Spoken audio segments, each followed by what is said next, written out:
Добре, правим видео на колата. Така, колата гасим, палим.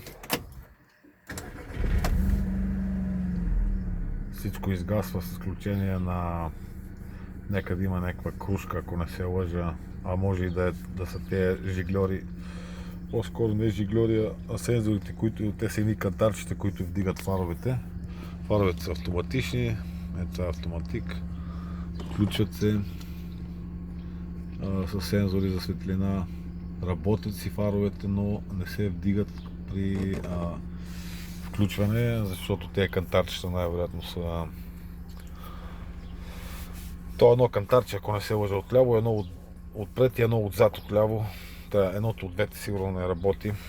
Едно кантарче струва 30-40 евро, не е кой знае колко. Климатика работи.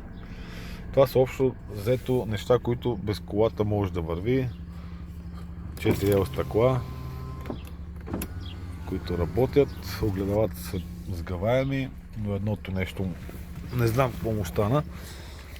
Не съм се занимавал. Седалката е скъсана, както казах.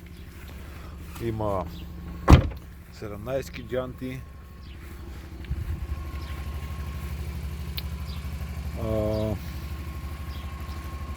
Леко по забележки по огледалата, фаровете работят.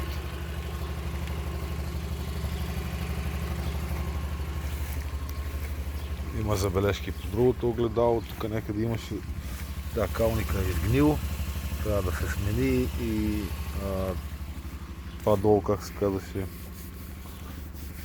както и да е, тук има леко отраскано.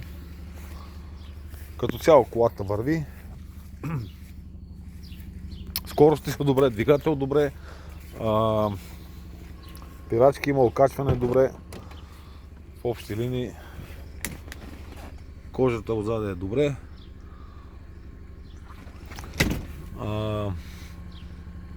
Шибидаха не се отваря и оттам не може да се отвори и гюрука, защото шибидаха блокира отварянето на гюрука. Той трябва да се прибере в гюрука и да се отвори гюрука. В общи линии. Шибидаха е панорамен, голям. И това е. Ако имате въпроси, звънете и питайте. Елате огледайте, може да мерите километраж, всичко, няма проблем, няма какво се крие.